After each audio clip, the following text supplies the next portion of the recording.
प्रकृतिं स्वामवष्टभ्य विसृजामि पुनः पुनः भूतग्राममिमं कृत्स्नमवशं प्रकृतेर्वशात्। अपनी प्रकृति को अंगीकार करके स्वभाव के बल से परतंत्र हुए इस संपूर्ण भूत समुदाय को बार बार उनके कर्मों के अनुसार रचता हूं। प्रश्न, स्वाम विशेषण के सहित प्रकृतिम पद किसका वाचक है और भगवान का उसको अंगीकार करना क्या है? उत्तर, पिछले श्लोक में जिस मूल प्रकृति में सब भूतों का लय होना बतलाया है उसी का वाचक यहाँ स्वाम विशेषण के सहित प्रकृतिम पद है तथा सृष्टि रचनादि कार्य के लिए भगवान को जो शक्ति रूप से अपने अंदर स्थित प्रकृति को स्मरण करना है वही उसे स्वीकार करना है।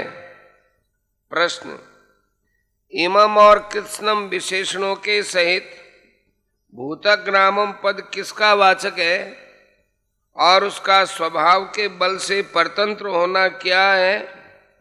उत्तर, पहले सर्वभूतानि के नाम से जिनका वर्णन हो चुका है उन समस्त चराचर भूतों के समुदाय का वाचक इमम और कृत्स्नम विशेषणों सहित भूतग्रामम पद है। उन भिन्न भिन्न प्राणियों का जो अपने अपने गुण और कर्मों के अनुसार बना हुआ स्वभाव है वही उनकी प्रकृति है।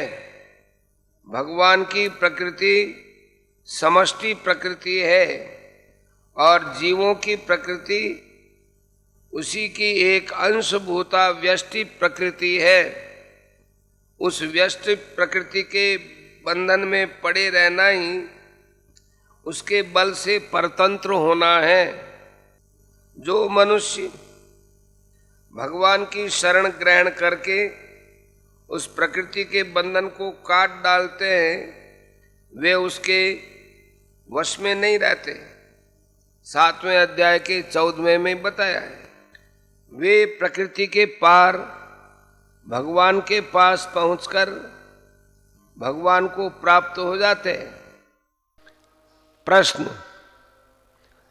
यहाँ पुनः पद के 2 बार प्रयोग करने का और विसृजामि पद का क्या अभिप्राय है?